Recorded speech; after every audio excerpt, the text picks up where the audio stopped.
first. There we go. All right, so what we're gonna do today is, okay, first thing first, we have our exam one on this Thursday. So keep that in mind and try to arrive, on time or earlier if you want to have the time to kind of sit down, kind of quiet down yourself a little bit, lay out all your stuff before the exam starts. So that's one thing.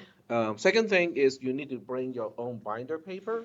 I will supply some paper if you need to, but it's probably better if you bring your own binder paper for exam one, because otherwise you'll be coming out to ask me for the paper, and that's just going to waste time, which is not something that you want to do, um, during an exam.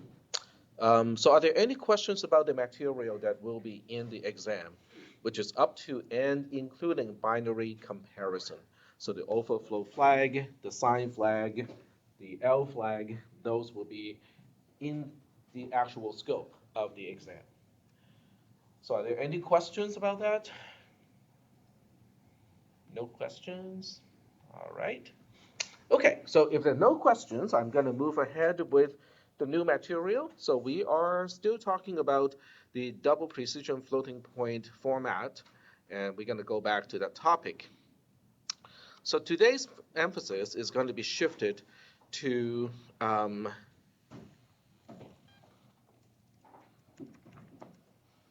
today's focus is going to be shifted to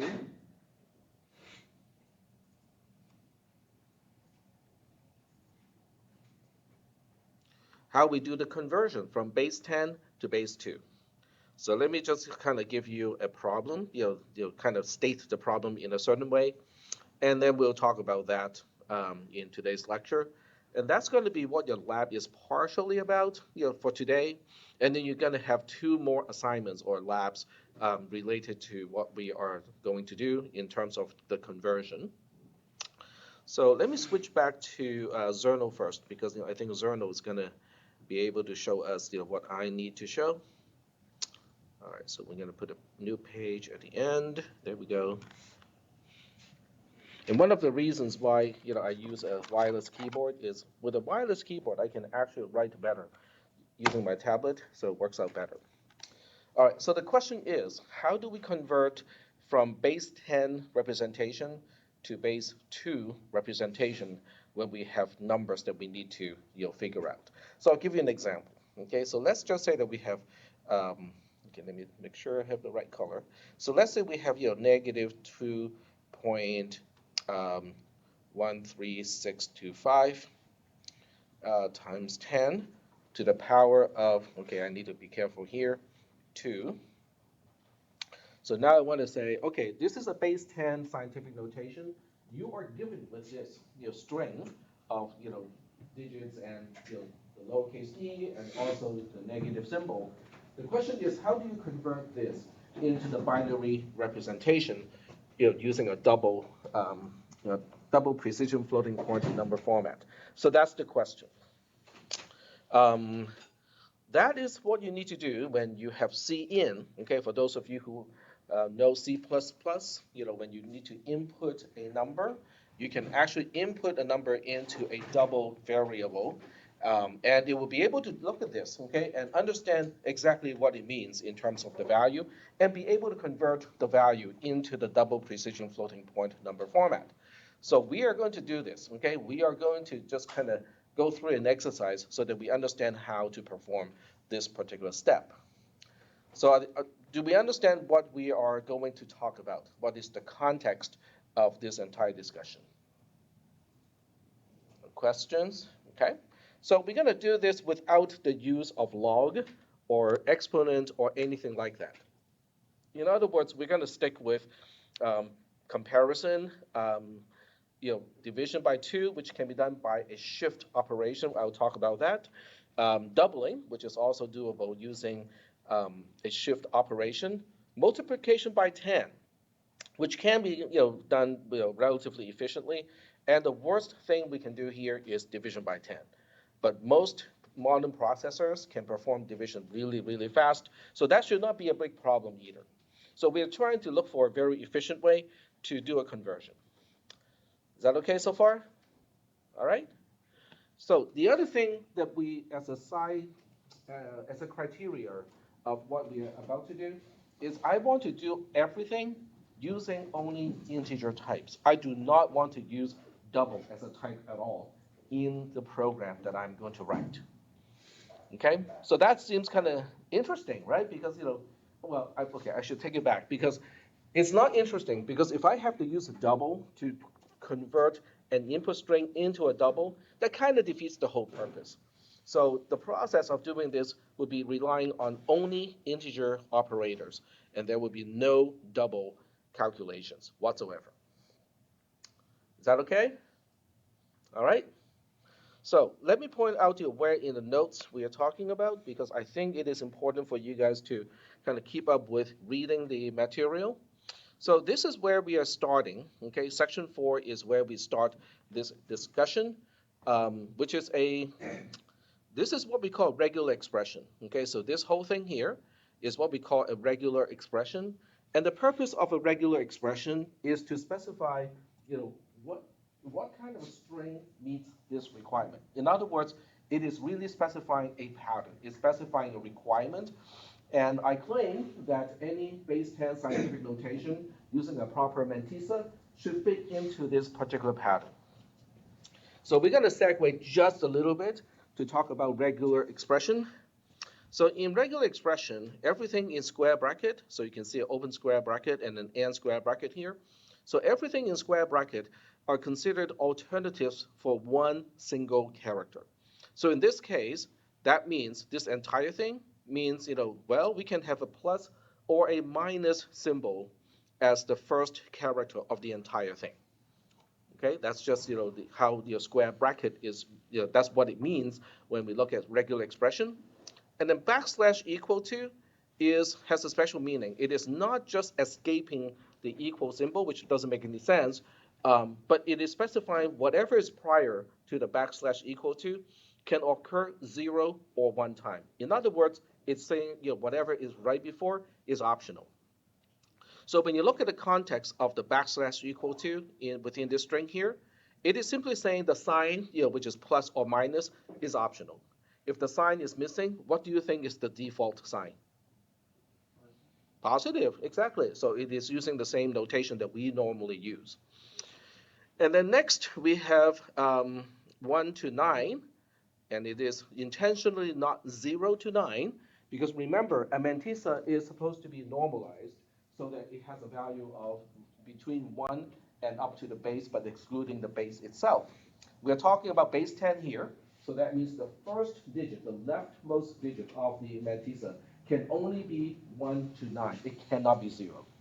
Because if it is 0, then we have a mantissa that is not normalized. Are we doing okay so far? All right, okay. And then next, we have something that is enclosed by backslash parentheses. So the backslash parentheses, the start is from here, and then the end is here. All right. So backslash open and backslash close parentheses have special meaning. It is basically, this is an entire sequence, and it's what we call a grouping, and we can say something about the grouping itself. In other words, for the entire grouping, we can say, is it actually needed or is it optional? In this case, it is optional because we can see how the backslash equal to is right after the entire group. So this backslash equal to is indicating whatever, the entire group prior to the backslash equal to is optional. So what is in the group? The group itself consists of backslash dot.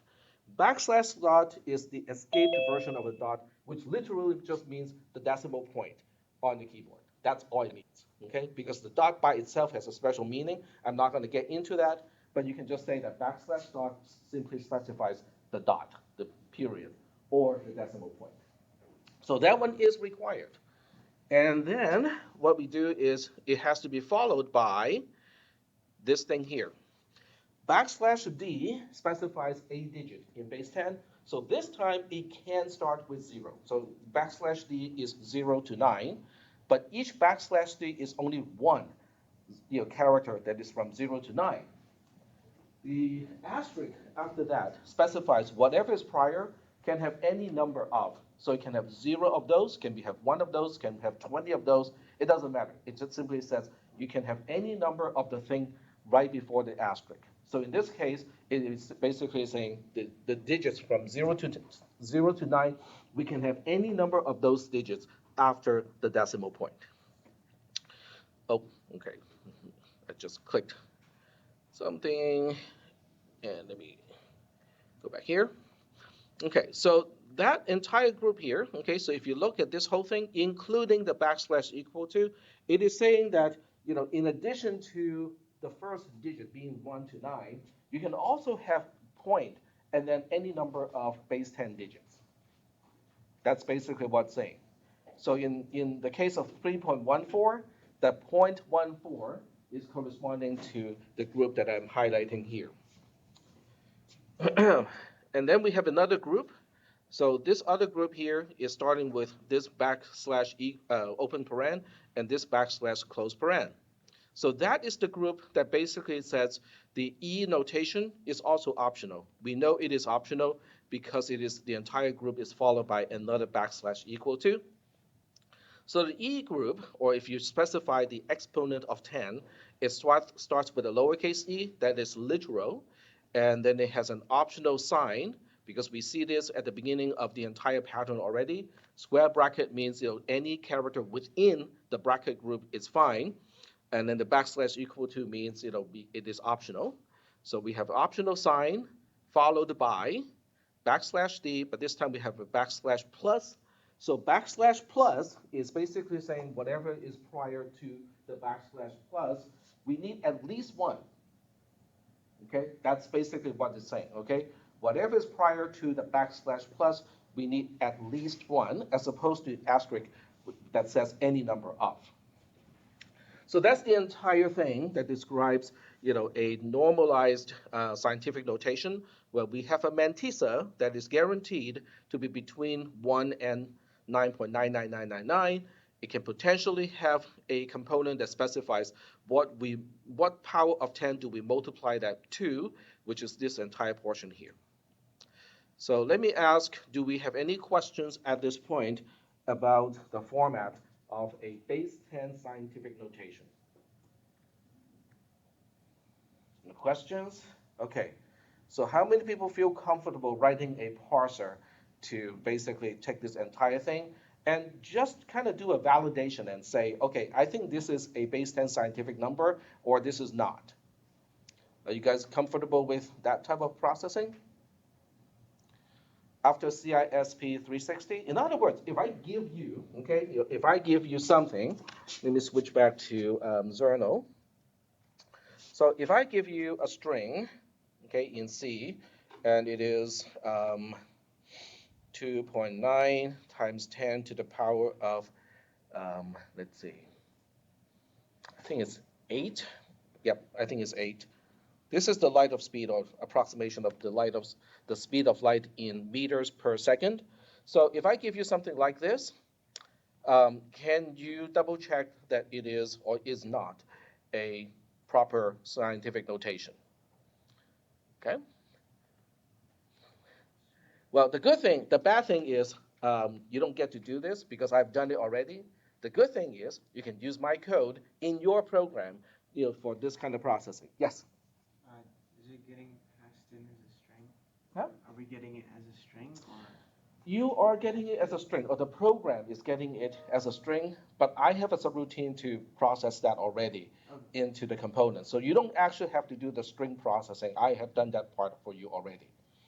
So now the question is, okay, so if I process this, what would be the outcome of this whole thing?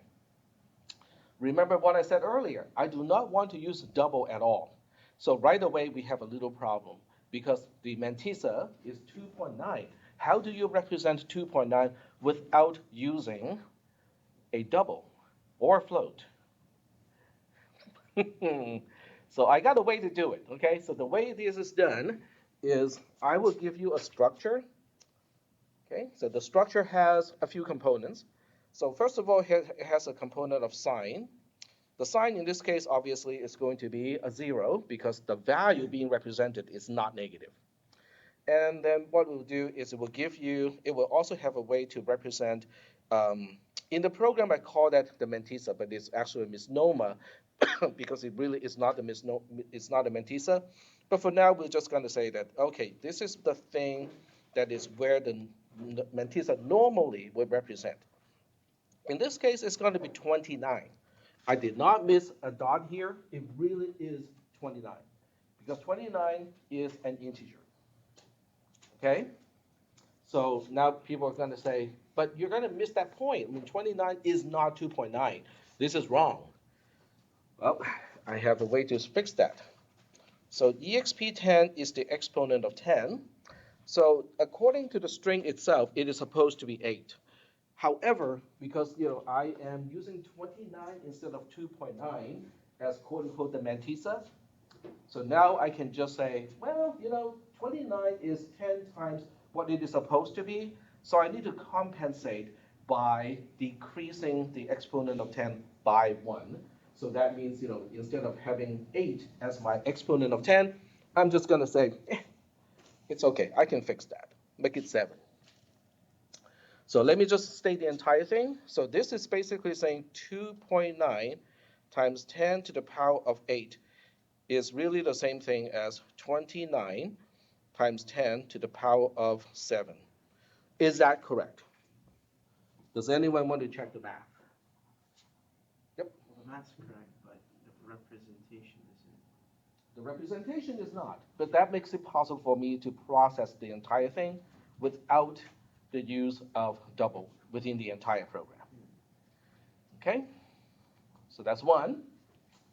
All right. So given this is what we are, this is what we need to start with. How do we do the conversion? And we do not. We also want to make the conversion as precise as possible. There are certain values that cannot be represented in base 2 at all. Okay. So in other words, you can do the best approximation, but it's not going to be exact. Do you guys remember those two questions in the previous lab where you're allowed to use 5 digits to the left of the binary point and 3 digits to the right of the binary point to approximate a specific value? It's the same deal, okay? Because we only got so many digits to play with. So there are certain values that cannot be represented precisely using the digits that we give him with. So we want to do the best that we can. In other words, we don't want to end up with errors unless it's because we just ran out of binary digits. Okay? So what we'll talk about today are math techniques or tricks to do that. All right. So let me switch back to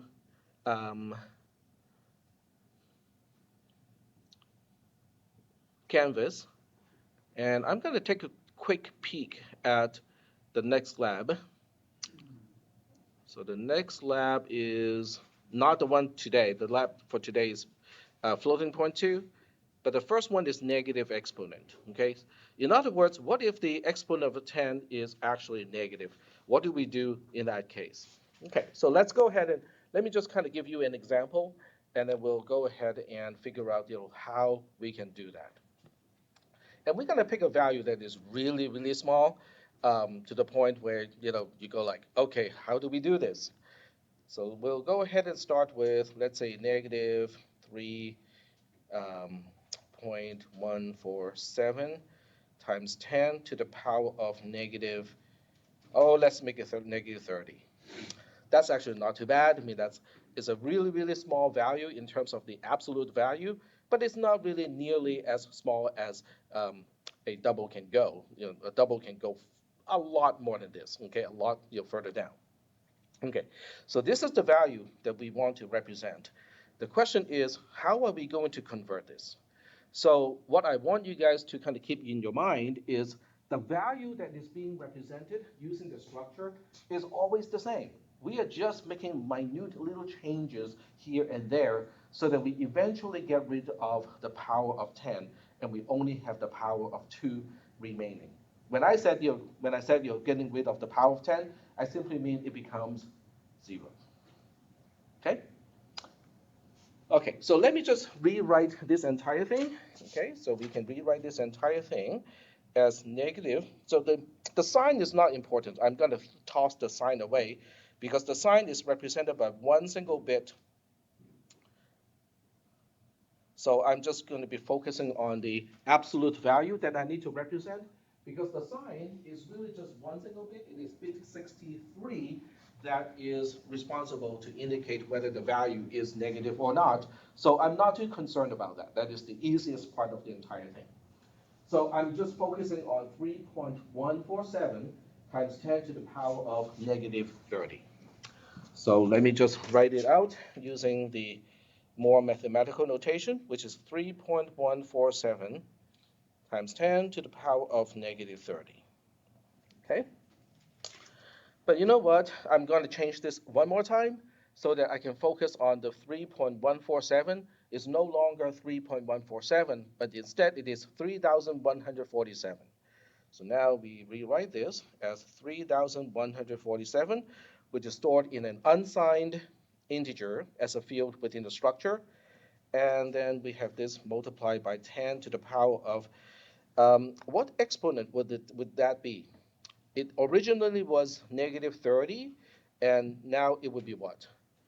We have just shifted the decimal point to the right-hand side 3 times because it was here to begin with. 1, 2, 3.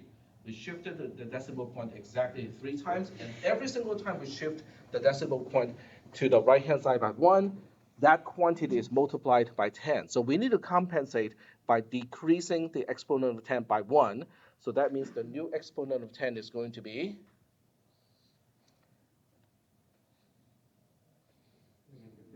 negative 33. Thank you. Very good. Excellent. And I'm going to add one more thing here that looks kind of like, why would you want to do that? Okay, but I'll explain later. So I'm also going to multiply this by 2 to the power of 0. Okay, I mean, does that hurt anything? Anything to the power of 0 is what? 1. Very good. So it doesn't really hurt to say, we have times 2 to the power of 0. Okay.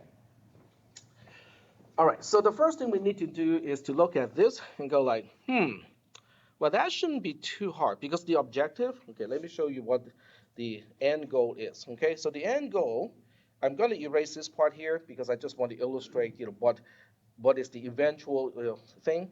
So what we want to end up with is some kind of a huge integer, but nonetheless, it is just an integer, times 10 to the power of 0 times 2 to the power of some value over here. This is what we want to do. But we want this whole thing to be close or to be exactly the same as what we started off with. In other words, the objective is to get rid of well, I shouldn't say get rid of, but to change the power of 10 to 0.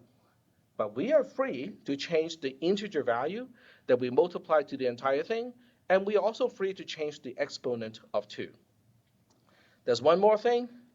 Even though the double precision floating point your format needs this integer here to have exactly 53 bits, I'm going to make it 64 bits just to make the math a little bit easier to do because it's always easy to lose digits. It's just, you cannot gain the digits back once you lose the precision.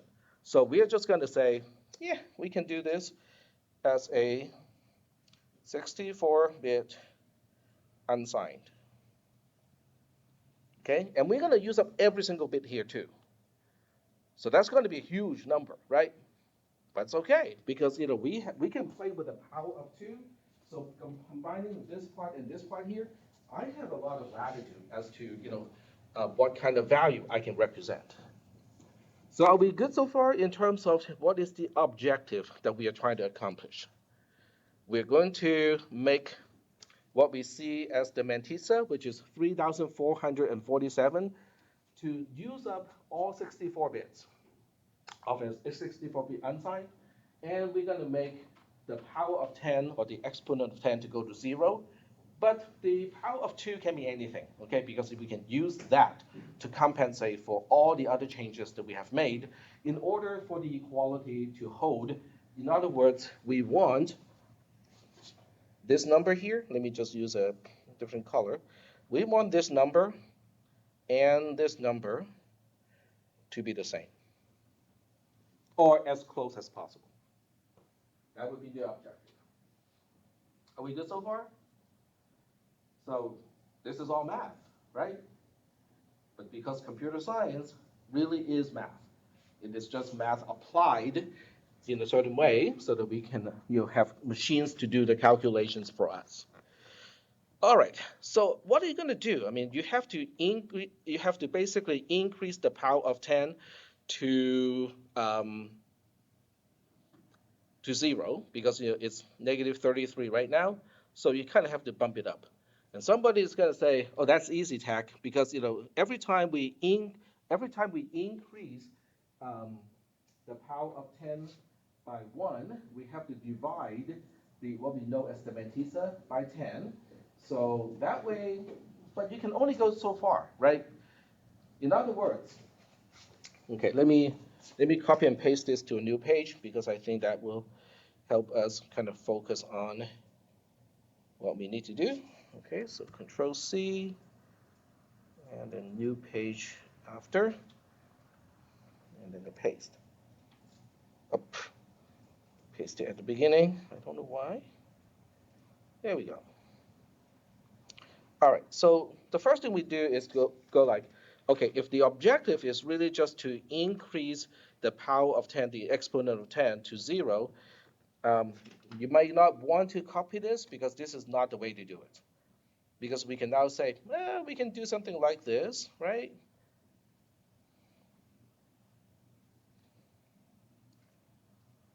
That increases the exponent of 10 by 1. So if we keep doing this, eventually the exponent of 10 is going to be 0. Except this is not going to work. This is not going to work for a few reasons. One, the mantissa part is now 314.7. Remember, I want to do everything using integers. So that's the first problem that I have. The second problem is, even if you say, yeah, we can keep losing precision, it's not a problem, you can only do this 2 more times before the mantissa becomes 0, right? Because if the decimal point goes to the left-hand side 2 more times, you get 3.147, and then 1 more time it becomes 0.3147, which means as an integer, it is just 0. You have just lost the entire value that you're supposed to represent. Okay, so this approach is not going to work. Fine. Okay, so if it's not going to work, let's get rid of this. Okay. One of the problems that we have is when you do a division, you lose precision. Every time you perform a division, you lose precision. So let me first illustrate what I mean by when you perform a division in integer math, you lose precision. So think about, okay, this is just an example on the side, so I'm going to use the side area here. So if you look at 32, oops, got the wrong tool. There we go. So when you look at 32 divided by 10, the correct answer is 3.2. But when you look at the integer division, 32 divided by 10, which is the same as taking the floor of 32 divided by 10, it is only 3. So your margin of error is 0.2 divided by 3, which is actually pretty bad. So now you have an error of 0.2 divided by 3. Okay, that's bad. But when you start with a number that is really big and you divide it by 10, then the percent of error is going to be less. Okay, I'll give you another example. So let's consider 6,712, that thing divided by 10. So if you do the actual division, it should be 671.2. But if you do it using the integer division, it becomes the floor of what we had before, which is 671. So what is your error this time? The error this time is going to be 0.2. Okay, this is the error. Becomes 0.2 divided by 671. So do you see how the error or the actual percentage of error has changed? Because your numerator is now a lot bigger but your denominator stays the same. So the amount of error that you end up with is now it's more acceptable. Okay, it is okay. Do we see that? Is everybody convinced that zero point 0.2 divided by 3 is quite a bit larger compared to 0.2 divided by 671? Okay, so that's good. Now, imagine we are not talking about 6,712. We are now talking about values that are close to 2 to the power of 64. Those are really big numbers. I mean, they have like 18 digits. So when you divide an 18-digit base 10 number by 10, the amount of error that you get is really, really small. And that's how do we like it. Is that okay? All right, so that's good because now we know we want to maximize the numerator before we perform any type of division. Is that okay? So what I'll do is now I'm gonna go back to Zerno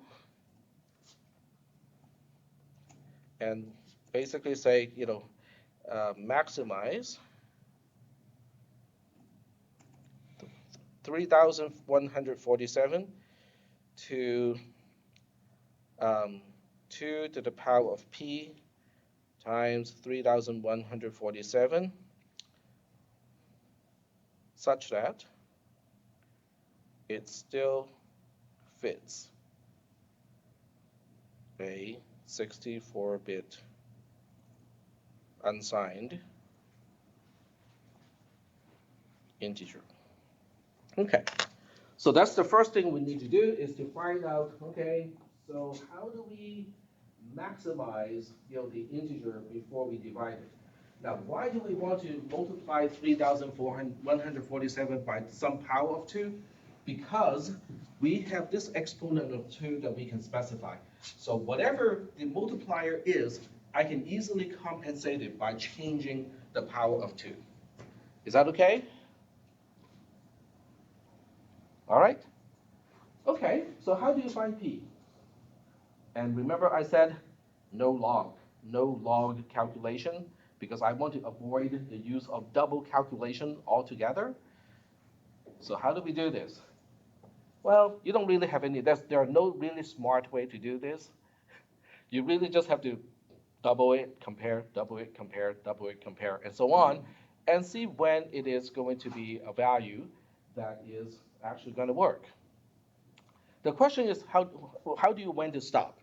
So let me present you what the control structure is going to look like, okay? So the control structure is going to look like this while blah, blah, blah. And then in the loop, you're going to double what we call the mantissa, which is a misnomer at this point because it's no longer normalized. But I'm just going to keep using that term. We're going to double the mantissa. And then we also need to, at the same time we double the mantissa, we need to decrement the power exponent of 2. Does that make sense to you? So I'm still preserving the value being represented by doubling the mantissa, or the value that we're multiplying to the powers of 10 to the power of 2. But every time I double the mantissa, I just have to compensate for that doubling by decreasing the exponent of 2.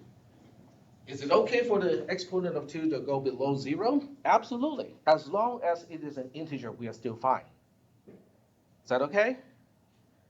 So this part is easy. This is the easy part of the math. The harder part is the question mark. When do we stop? What do you think? So how would you check? What condition are you going to use to determine? I think we still got some more room to go. Yeah, we can still double it. There are several ways to do it. There are quite a few ways to do it. Just give me one way. Yep. The max value of that a 64-bit unsigned integer can hold, we can start from there and work down. Okay. But what would the comparison look like? So I'm going to leave it to you guys to think about it. The actual answer is in the notes as well, okay? But I'll leave it up to you guys to read the module to figure this out because I want you to really think about it. Okay, there are several ways to do it. If you know what is bitwise operations using masking techniques and checking for certain bits, that's one way to do it. Okay, but you don't have to do it that way. You can use multiplication, you can use comparison, you can use division, even though I would totally cringe on that particular solution because of certain problems. But try to figure it out, okay? Because that is something that I want you guys can figure this out because it's all algebra. This is algebra and arithmetics. Um, it is well within your ability to think about it. Yes. Can you give us like a straight out formula? Like, I'm not sure what we're exactly solving for in Yeah. this case. So, It is in the notes. I'm not even sure if I understand the question. So the question is, okay, okay, I'll do this by hand first. In fact, what I'll do is I'm going to do it in a way that is going to make sense to you as an illustration. So let me go to Drive, and I'll put this in the share folder so you guys actually will have access to it like as soon as the spreadsheet is constructed. So it's going to be in the share folder, and I'll stash it into the examples. And I'm going to make a new spreadsheet. So you can now sort by the date of modification. Then you can find it like right away. All right. And I'm going to even title the spreadsheet as 3147, which is the integer that we start off with. So now we have 3,147. And the next time when we double this, okay, so I'm not going to do this in any fancy way. I'm just going to double it and double it and double it and double it, double, like that, right? But we need to know when it's going to stop, right? We need to know when we are no longer able to store the double of that value. Does that make sense? So we have to do a comparison here. So now we have to say, well, is the value of A1 in this case, is it greater than or equal to the largest value that can be represented using a 64-bit integer? So what should I compare that to? This is something that we talked about in base conversion. We also talked about this in the signed versus and unsigned, discussion. So what is the largest value? How do you calculate? I don't want you to spell out the 18 digits of that value. I just need you to tell me how you can come up with that value. Yes. 2 to the power of 64. Minus one. Yes. Minus 1. The minus one is not going to be useful here because it's basically gone. But I'm going to put it here so that it is just so that it's there. Okay. All right. Is it surprising that 3,147 is less than 2 to the power of 64 minus 1? I sure hope not. So now we say, okay, let's drag it down here. Nope, not yet. Okay, my mouse button is a little bit erratic because it's a new keyboard and has a slightly different feel compared to the built-in keyboard. All right, so now we keep going, right? Now remember, I don't want you guys to use log at all. So you basically have to construct a loop. So at some point, it's going to turn true. So the question is, how do you code this in the program? How do you detect that this is the last value? This is the value that we should put into the Mantissa because it's the largest product of 3,147 times some power of 2. Let me just write it here because I think some people may not have caught what I just said. This is the largest product of 3,147 and a power of 2. That can be stored in a UN64 underscore T, an unsigned 64-bit integer. That's basically what it is. All right, are we good so far? This is what we're trying to get, okay? How do you specify the condition so you know when to double the Mantissa? That is the question. Okay, so you don't have to know the answer right away. Today's lab, it does not involve that particular condition. But I want you to think about it because you can think about this and you can find a solution based on what you have learned already, or based on what I assume that you have learned already, which may not be the same as what you have actually learned at this point. Are we good so far? All right. So that's one little puzzle.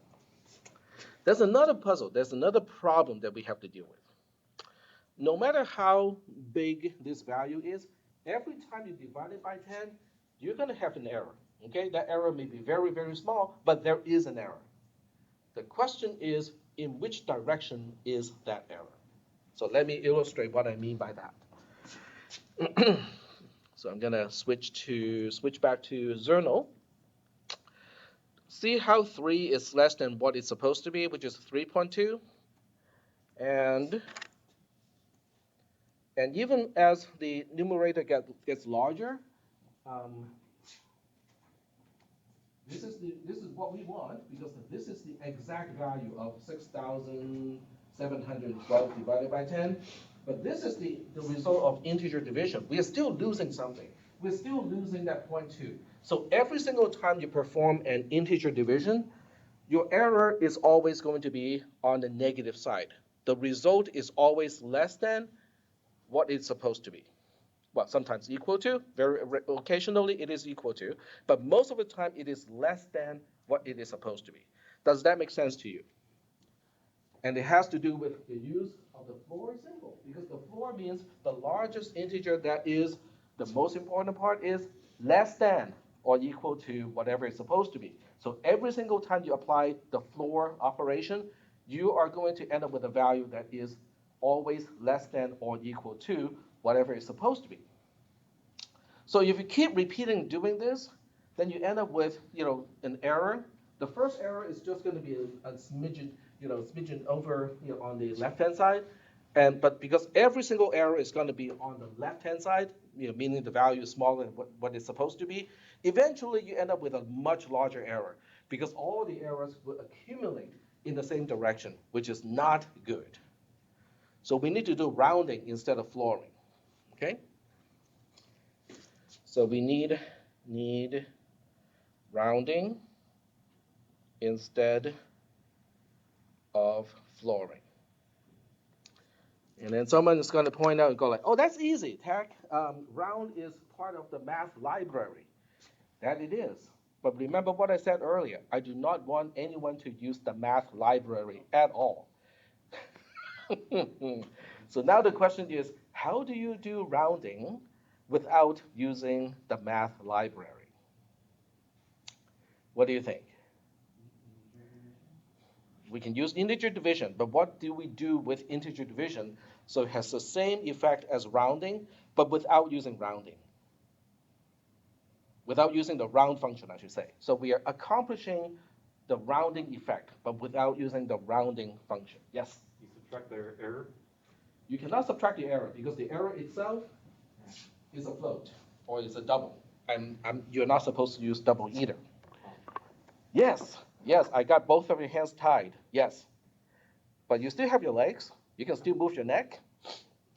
You can still, roll your eyes, right? So the question is, how do you roll your eye, turn your neck, and stomp on the floor to accomplish the same thing, with both of your hands tied behind your back?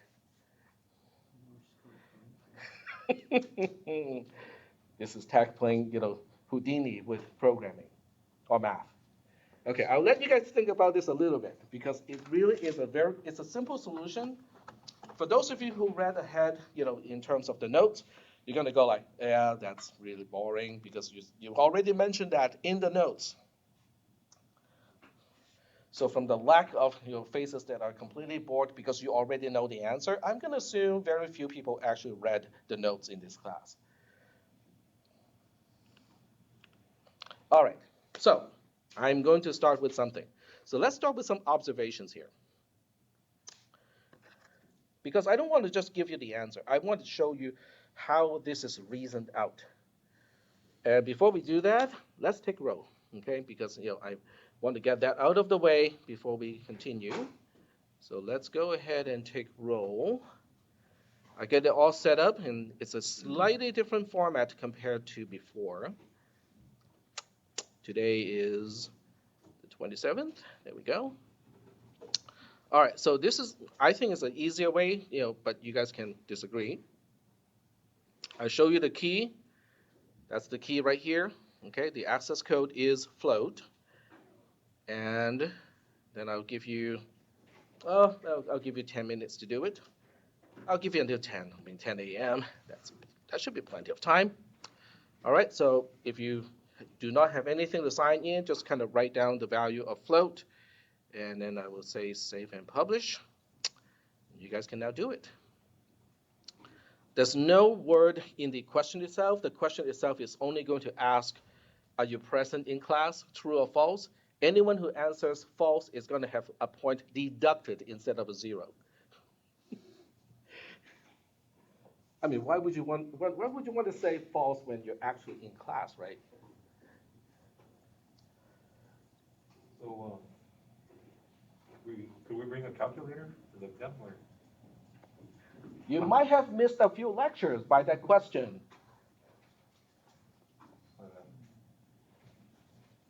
The answer is yes, but try not to miss the classes. Or when you're in class, you'll just write down what you think are important information, such as whether you're allowed to bring a calculator or not. But no cell phones, no tablets, no laptops. It's going to be a paper-based exam.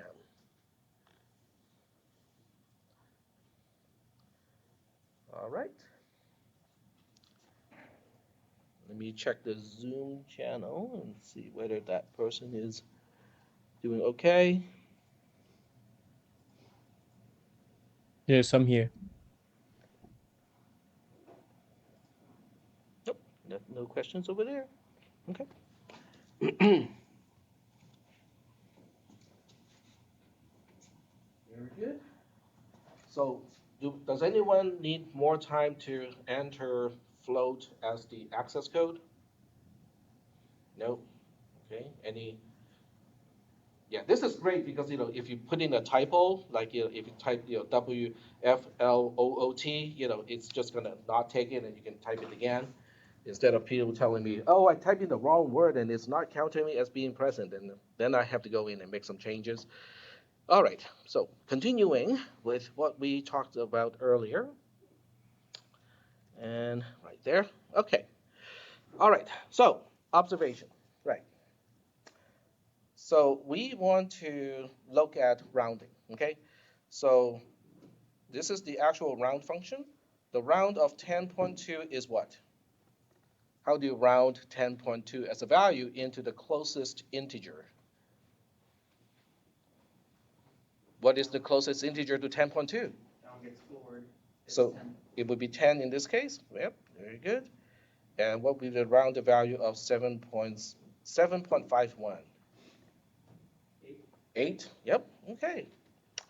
So I think we got the idea of what is rounding. Rounding simply means we need the integer that is closer. Now, when you say, what about 7.5? Okay, 7.5 is tricky because it is technically equal distance from 7 and 8, but it rounds up. Okay, so the definition of round is when you have 7.5, it rounds up. Okay, that gives me an idea, right? So maybe, just maybe the round of some value of x is really the same thing as the floor of x added 0.5 added to x. Does that make sense to you? Well, let's check whether that works or not, right? Okay, so we're going to check it with 10.2. So we have 10.2 being x, 10.2 plus 0.5 is 10.7. The floor of 10.7 is 10. That works out. What about 7.5? 1. So 7.51 plus 0.5 is 8.01, and the floor of 8.01 is 8. What about 7.5 exactly, right in between, right? 7.5 plus 0.5 is 8. The floor of 8 is also 8.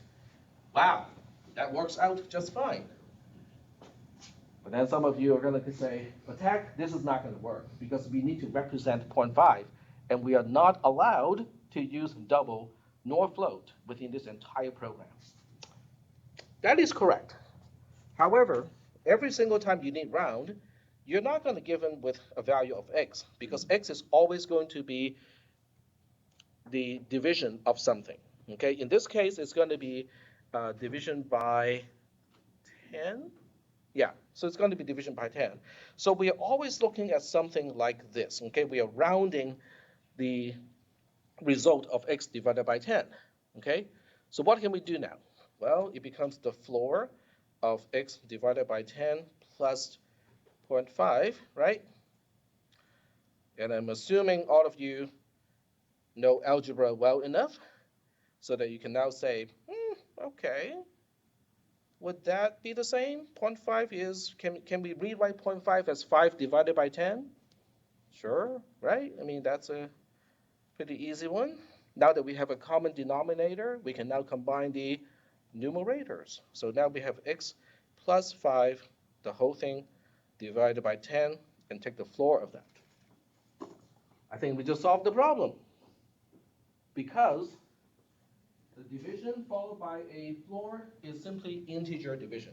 That's what integer division would do, is to perform the division and then take the floor, right?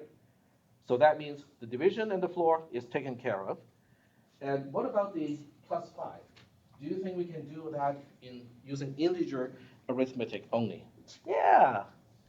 So now we have solved that problem.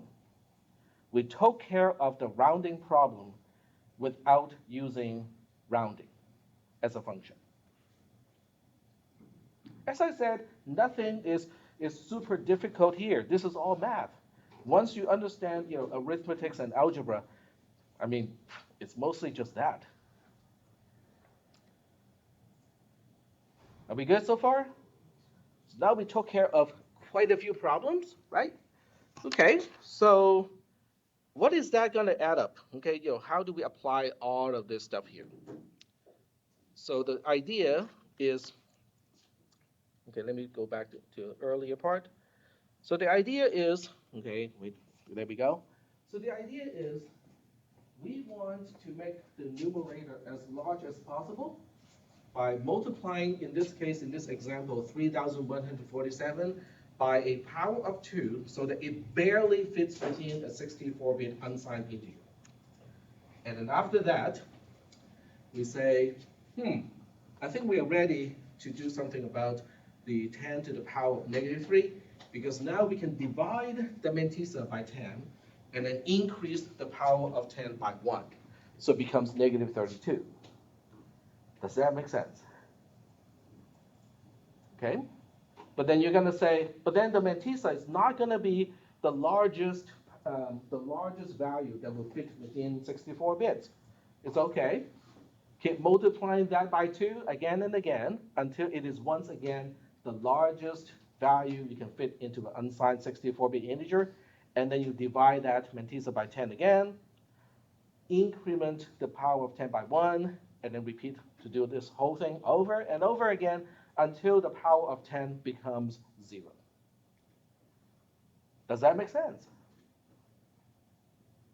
Yes? No? Kind of? Okay. I can give you an example of how this is going to go, and it will give you the exact value.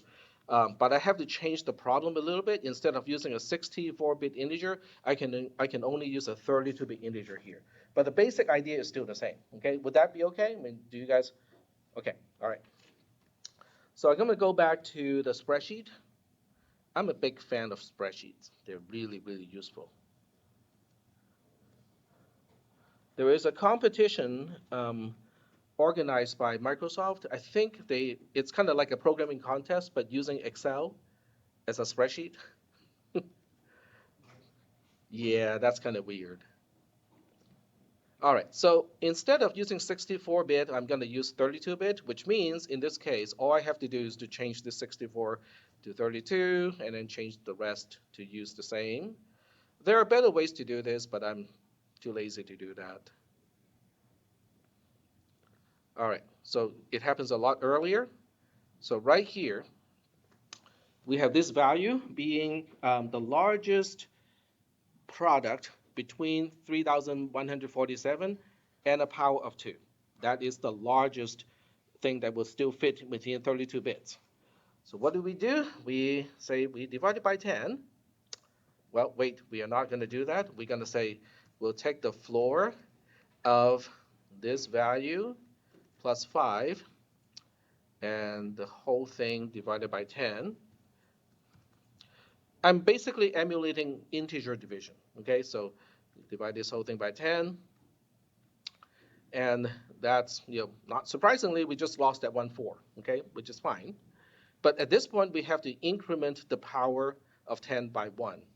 So if I were to say, this row is representing E10, which is the power of 10 being 30, negative 33, I think. Was it? Okay, I cannot remember. Was it? Yeah, okay. So this row here is going to be representing, okay, we can now change, E, this is negative 32. Now, the other thing is we have to keep track of the power of 2 as well. So to keep track of that, we kind of have to figure out how many times we have doubled. So this time we have doubled this many times. So we have to decrease the power of 2 by this much. So how many are there? Okay, so 22 minus 3 plus 1 is 20. So now we also know that we have to adjust E2, or the exponent of 2, as negative 22 because we decremented it 22 times, or we doubled 22 times. There we go. All right, so now what do? Well, kind of the same deal. Okay, so we look at this value, and let me change this. Okay, let me move this.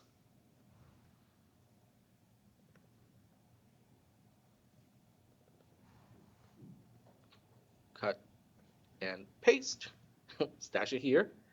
And now we ask this question of, that doesn't look like it's using all 32 bits. So how many times do we have to double it before it's no longer, storable within? So we just copy and paste here, and then we say, okay. So we just kind of keep doubling it for a few times. Aha! This is what we end up with. This is the largest product between this value and a power of 2. This value here barely fits within 32 bit. Now remember, your problem is not dealing with 32 bits. Your problem is dealing with 64 bits. But I can't really use 64 bits because the spreadsheet uses a double representation also. So there's no way for me to precisely represent anything that is larger than 2 to the power of 52. So that's why I have to switch to just 32 bit. So we look at this value, and then we ask, how many times did we double to get there? And let's see, we double once to get here, and then we double once to get here. So we only doubled twice. So that means we have to decrement E2 just 2 more times. So it's now negative 24. So now we copy this value over here, and we say, okay, let's divide it by 10. And therefore, we will be able to increment the exponent of 10 by 1. So now it is the same as this one here. So I can just now copy, paste. Oh, okay, that doesn't work. Why is it not working? Oh, because the reference is wrong. So we have to refer to C7. There we go. And then we try to double that, right? So we kind of do the same thing. That doesn't seem right. Okay. I think I made a mistake here. This is supposed to be this number plus itself. It still boils down to the same thing, but I need to change the equation because you can see the numbers are slightly different as we do that. Right. So now we have to look at this value. It would be this value. Okay, I take it back. The floor of this value plus 5, and then the whole thing divided by 2, like that. And you can, let me see, does that make sense? Yep, you can see how this is the rounding is working. No, no. Okay, I see. I still make a mistake here. C4 plus 5, the whole thing divided by 10, not 2. That was my mistake. There we go. All right. Let me see. Is it making any sense? Yep, that doesn't make sense because this is no longer A22. So this should be referring to A22, which means I have one more C5. There we go. Okay, now it makes sense. All right, so let me kind of go back here.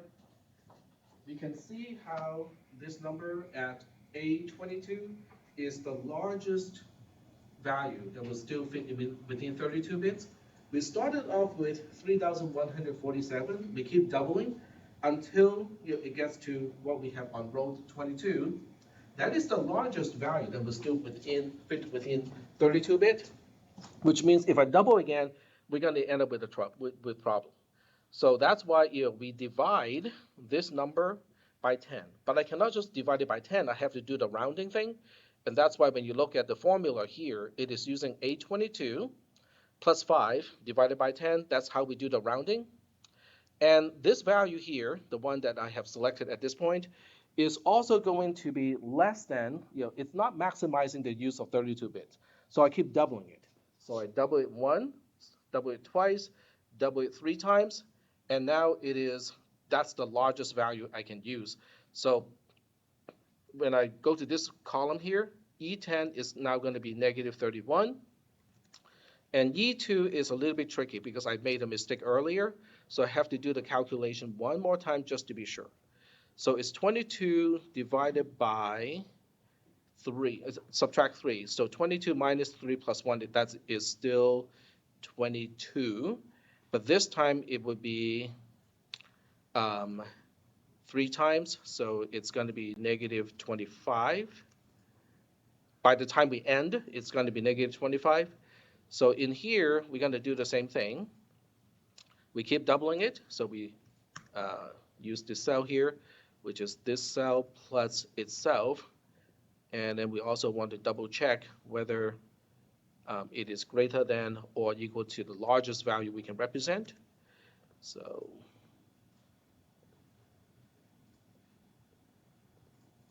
and that doesn't look right. E2 plus E2, that looks smaller than E2 plus E2. Is that just a font problem? Looks like a font problem to me. Yep, it's just a font problem. So now we keep doing this until it is no longer true. And this time we need to double it 4 times to get to this value, which is about 4 billion something. And then we keep doing it. So that means we have to add 4 or subtract 4 from E2. So E2 is now negative 29 and so on. Okay. You guys look at this and go like, I'm not convinced. I'm totally not convinced that this thing is working. In other words, I'm not really sure that A22 times 10 to the power of negative 33 times 2 to the power of negative 22 is really the same thing as the original value and so on. So now we have to double check, okay? So we're going to have to double check to see if that is the case. Are you guys seeing what I'm trying to double check here? Okay. So with this cell here, okay, nothing after this is really useful because we know, we are running out of. These are no longer useful because they're all true here, so we can safely get rid of those. And then what we want to do here is to check whether the value being represented is still the same or not. So now we are asking, if I multiply this value, A22, by 10 to the power of negative 33, because this is before we perform the division, times the power of 2 to the power of what? Negative 22. Do I get the same number back? And it says no, but I think it might have to do with the formatting of the number. So we have to format it to scientific notation. All right, so did we start with that value? Nope, it's doubling. So that means the power of 2 is off by 1.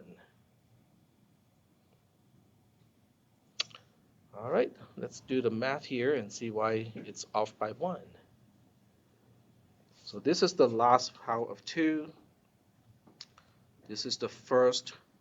Oh, because the doubling starts here. So so the number of cells here is representing the number of doubling, which is how many times? 20 times. Okay, that was my bad. My math is wrong. It's 20 times, not 22. All right, so if I adjust this to 20, yep, I think that's what we started off with. I'm going back to the Zernal to double check that.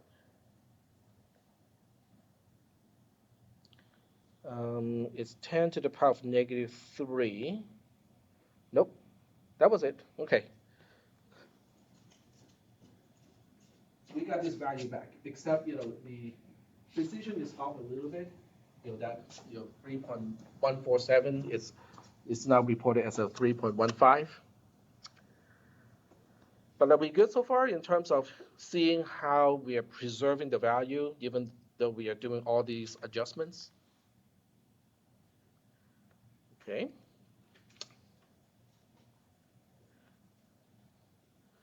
All right, so as we progress, are we preserving the value? Because I want to double check and make sure that the value is also preserved here. So the E2 is going to be modified because it is negative 20 here. We just have 3 more doubling here, which means it should be negative 23 instead of 25. And because of the division by 10, it is now the power of 10 is negative 32. So we'll double check. So we're going to say, what is this value times 10 to the power of negative 32, because we have performed 1 division by 10 already, so the power of 10 is going to be increased by 1, times 2 to the power of negative 23. And of course, it's going to say 0 because I forgot to change the formatting. So you go to Format, go to Numbers, and go to Scientific Notation. And it is not right. That is not good. So now I need to find out why it is not right. Oh, I know why, because I was using the wrong value for that computation. I should be using C5 for that calculation. Yep, so I got it back. In other words, I'm using the last number here times 10 to the power of negative 32 times 2 to the power of negative 23, and I still got the same value back. And now I'm going to do it over here as well. So we are looking at this value times 10 to the power of negative 31 times 2 to the power of negative 20. Okay, let's see how many doublings. There are 4 doublings this time, so it's going to be negative 27. And change the format.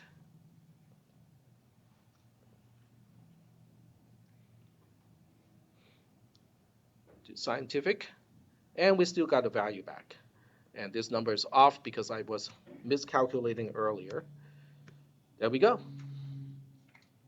So is this illustrating the whole process? I mean, so you can kind of imagine that, we keep doing this, take the last value in the column, like column E in this case, the last value that is before, that is still within range. We basically divide that number over here by 10 using the rounding technique, and then keep doubling it again, and then do it again. But every single time, okay, when we move from column A to column C, we incremented the power of 10 by 1. When we move from column C to column E, we also incremented the power of 10 from negative 32 to negative 31. So you can kind of see if we keep doing this, the power of 10 eventually becomes 0, which is what we want, right? We can also see how the power of 2 is getting more and more negative. That's okay. It's not a problem. Okay? You can also see, how the last value of a column where it is still within the range, it is about the same. Okay? This value and this value and this value here, they're all basically, if you double that one more time, we can no longer represent it in 32 bits. So that's kind of how it goes. The question is, how do you turn this into an algorithm in C++ to get this done? It's not due today. That part, the program is not due today. It's not due on Thursday because Thursday is our exam one. It's also not due next Tuesday. I think it's going to do like the week after next. So you got plenty of time to think about it, but you should start early and fully understand what this spreadsheet is telling you. The spreadsheet is spelling out the iterations. It is enumerating, okay, all the iterations, the values of certain parts of the structure. I'll get to that part when we get to that part, okay? But right now, you need to understand what is the rounding thing? Why are we maximizing the columns A, C, and E, okay? And so on. Question? Yeah, so just a couple questions. Yep. We can't use the CMath library at all. You cannot use the math library at all. You can only use integer arithmetics. Okay. So I don't want to see any type, implicit or otherwise, that has anything to do with float or double. And do we need to stick with C? Hmm? Do we need to use C++? Yes. Okay. So if your previous experience with Java, then you kind of need to learn a little bit more about C or C++. Okay. Well, CISP360, which is C in this college, is the prerequisite of this class. Okay. Yeah. Any other questions? I mean, for this program, you're not using anything that is really, really specific to C. Does Java have integer types? It's been a while since I coded. All right. Okay. So more catching up then.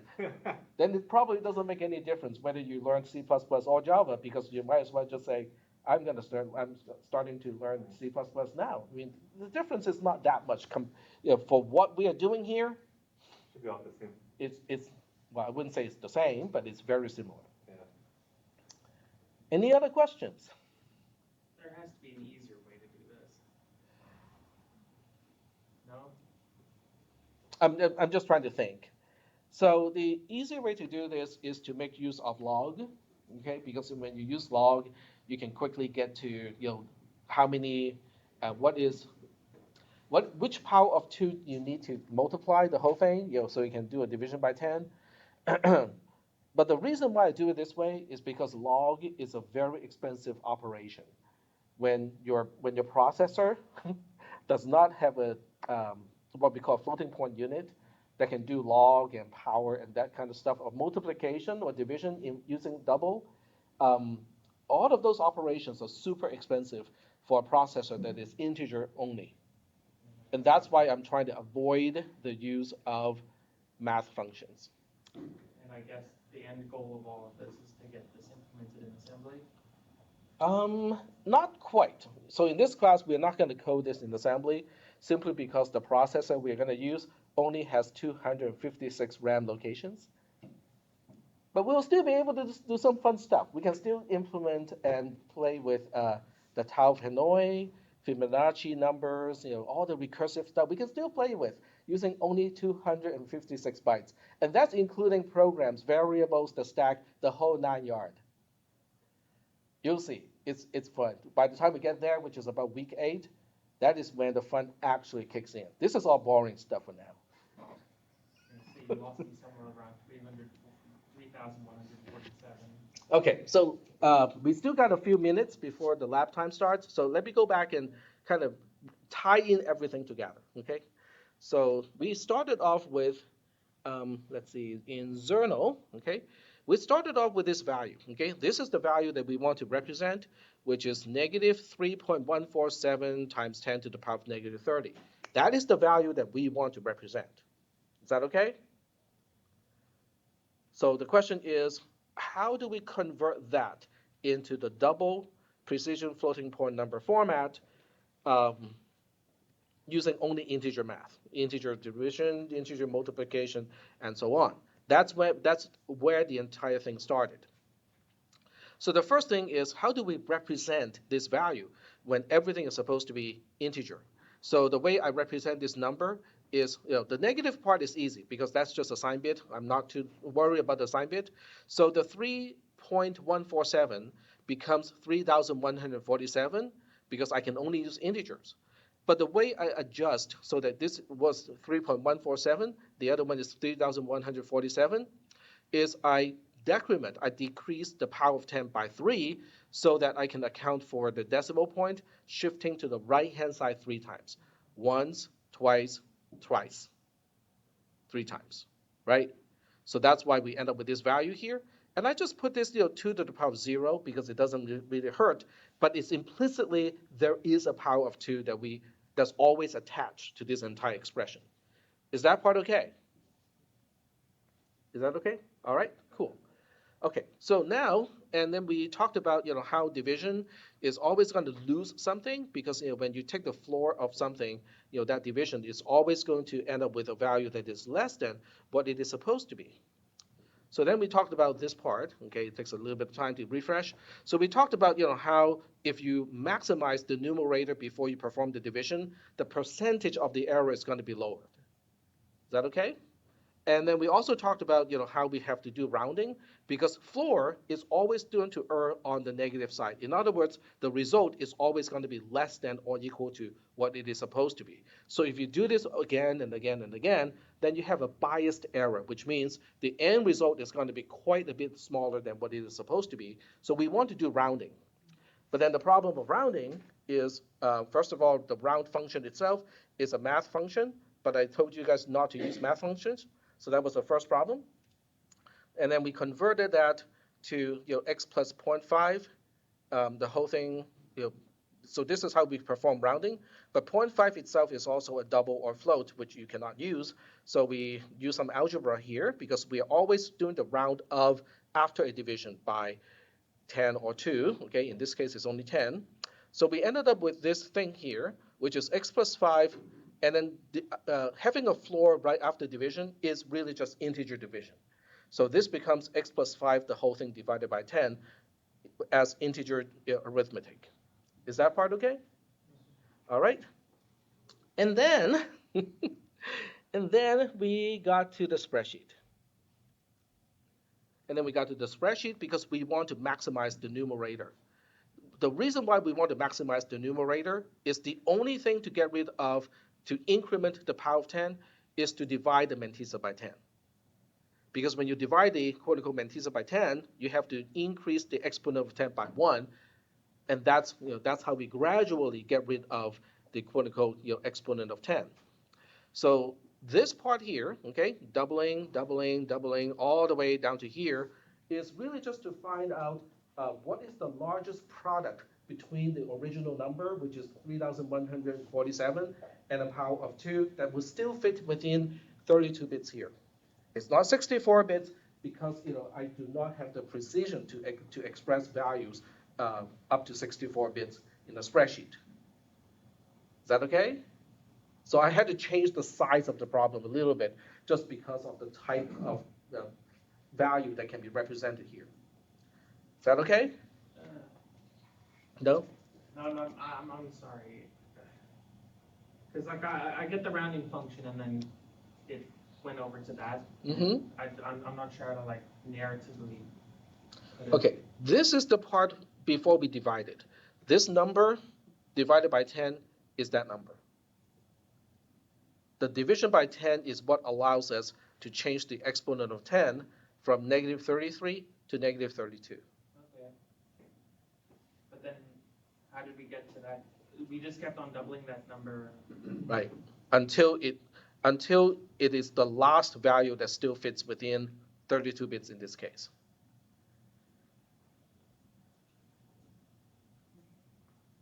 Okay. Because we want the largest value possible before we do the division by 10.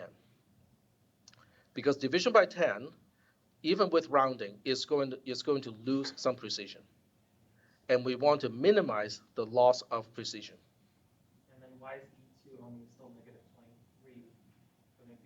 it's negative 20 here because we double it 20 times.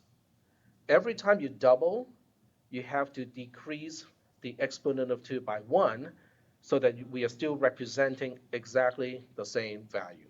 Okay. So this is all still the same value, it's just they're that all the number same value. times E10 times E, okay. Yep. So we have been preserving the same value all this time by adjusting the powers and also doing tricks to the mantissa.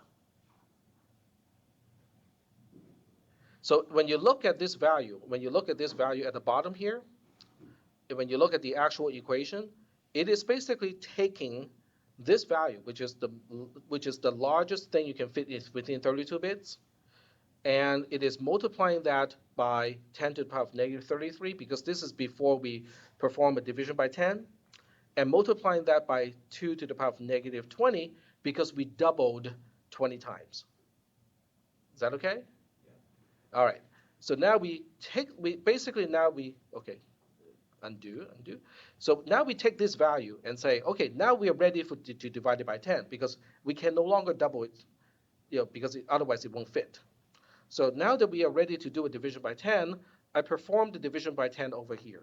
You can see how it's referencing 822, which was the value that I was pointing out earlier. We add 5 first to do the rounding thing, and then we divide it by 10 and the floor. That is basically the same thing as an integer division. So after the division, it is no longer the largest thing that will fit within 32-bit, right?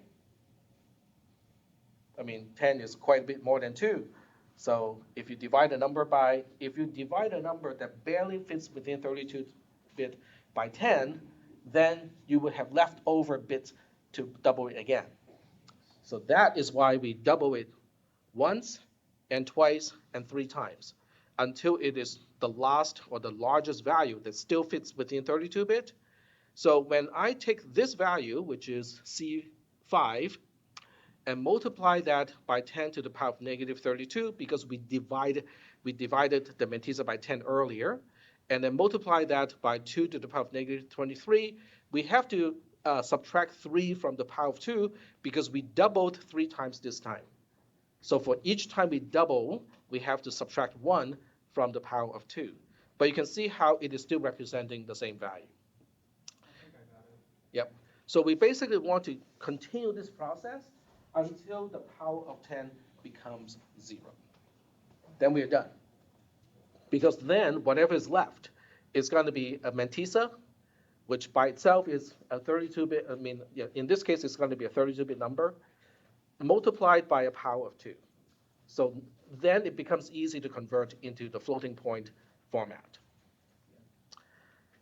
So that's I can do the for loop, it was just not. the math part. Yeah. Yeah. Yeah, so this spreadsheet is visible to all of you, which means you can make a copy. I would recommend you to make a copy so that you can actually look at the equation and tweak things if you want to. Yep, go ahead. For the column E, Mm-hmm. it's doubled 5 times. Why is it It doubles 4 times, not 5. 4? 4 times. Because the first cell is division by 10. This is the first doubling. And then doubling, and doubling. The reason why it's not always going to be 3 or 4 has to do with 10 is between 8 and 16. So we are guaranteed 3 times because 10 is greater than 3. 10 is greater than 8, which is 2 to the power of 3. So every time you divide something by 10, we know that we can double at least 3 times before it gets back to the largest value. But sometimes it would take 4 times because 10 is between 8 and 16. So that means sometimes it goes over to the 16 side, quote unquote. Either 3 or 4. Right. So you don't know ahead of time whether it's 3 or 4 times. You basically have to do it in a loop, and you say, okay, I need to find a condition to test whether I can double again or not. Okay? All right? Well, none of this is in today's lab, okay? So don't worry too much about this in today's lab, but I do want to get your mind started early to think about this. Because there's no magical thing here. It really is kind of, if I want to describe it, this is all basically chore, Okay, and that's why we want to write a program to do it, because who wants to do this all the way down to when E10 becomes 0 by hand? I don't want to do that. So we want to write a program to do it. But this illustrates the logic of the program. It spells it out. All right, so I'm going to switch to the lab now. Okay, I'll give you guys back here about 7 minutes or whatnot. Um, Let me go back to the lab. Okay. Hmm? God bless Charles Babbage. He probably did this by hand a couple of times or something. Who's that? Charles Babbage. Yeah, who's Charles Babbage? He like made the first rudimentary computer. He was the who made the analytical engine. Oh. He invented I think he invented the ripple carry adder, and then he was gonna, I'm not sure if he invented it, but he implemented it Mm-hmm. in his analytical engine, and then he was gonna do the carry look ahead in his difference engine, which he never actually went around making, but which other people went around making, and then digitized it. I see. All right, so the access code is EXP. You can see it on the screen. This is getting recorded. EXP is the access code, and you have until noon to get this lab done. I hope you guys can get it done a little bit earlier, but I'll stay here until noon. Save and publish. There we go. Yeah, this lab has some more math stuff. So you just have to read the questions carefully. And with some of the questions, you may not know how to find the answer. Just kind of raise your hand and I'll come help you out with the math stuff. All right, so you have your new lab, and I am going to stop the recording and upload it.